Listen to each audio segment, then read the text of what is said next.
Hi everyone, Susan Winter here. Thank you for coming to my channel. Thank you for your wonderful video requests. I have one today on you were friends, then you became lovers, now you're friends again, and what do we do about that, and is that all I can do about it?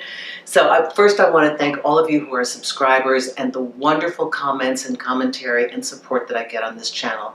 You guys are great. You're a wonderful, wonderful family of supporters, and I really appreciate you. So I'm going to continue with your questions and answers. And this is from Gerald, about friends to lovers and friends again. Viewer Gerald writes, Susan, I need help. I'm a gay guy who's deeply in love with my best friend who's also gay, but religious. When he was here, he liked me back and was intimate with me. But now he claims it was just lust. He just blocked me for the second time on almost everything after finding out I still love him. Should I wait for him to text me like I did last time? I just want to be friends and nothing more. Thanks. Okay, Gerald, I've read this a couple times. One of the last sentences confuses me.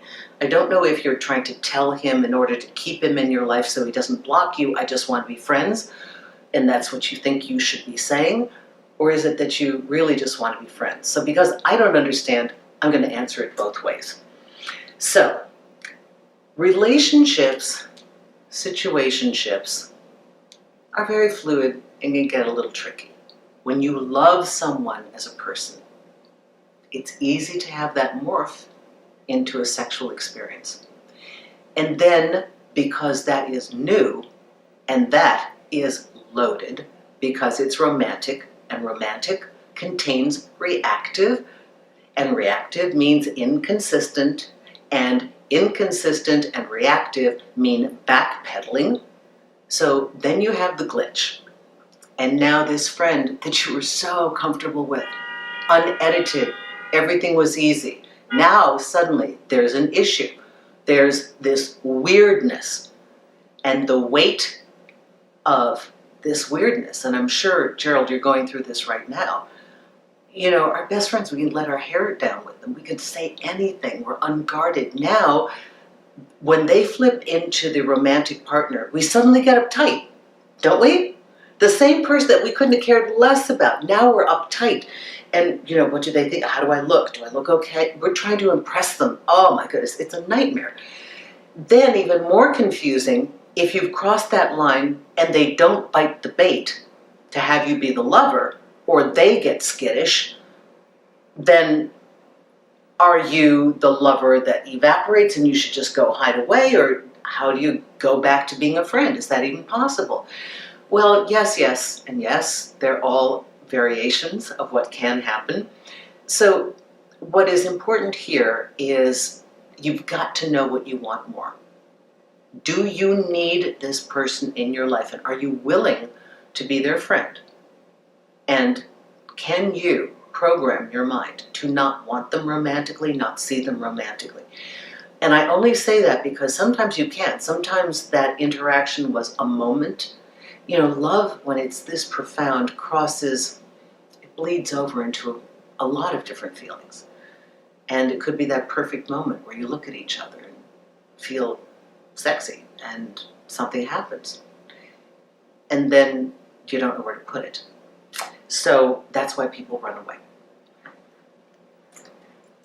The question to ask yourself is, honestly, now that I've had this experience, do I have to be a lover with them? Like, if I only had one of two choices, to be their lover or to be their friend, what is most important to me? And if it's, I only want to be their lover and nothing else, then the good news for you is you never really were a friend. You were always a lover in waiting. So be honest with yourself. And if you can't get them as a lover, don't pretend you're going to be a friend. That's excruciating. Nobody should be a lover in waiting. Conversely, if you were really a friend and you had this moment where, I don't know, maybe alcohol was involved, something, the mood was right, and you flipped over, and now neither one of you can sustain it, based upon your friendship and your comfort level, you should be able to talk about it. And put it on the table, like I have that whole thing about stop arguing and start, negotiating and brainstorming. Put it on the table, say, hey, we did this.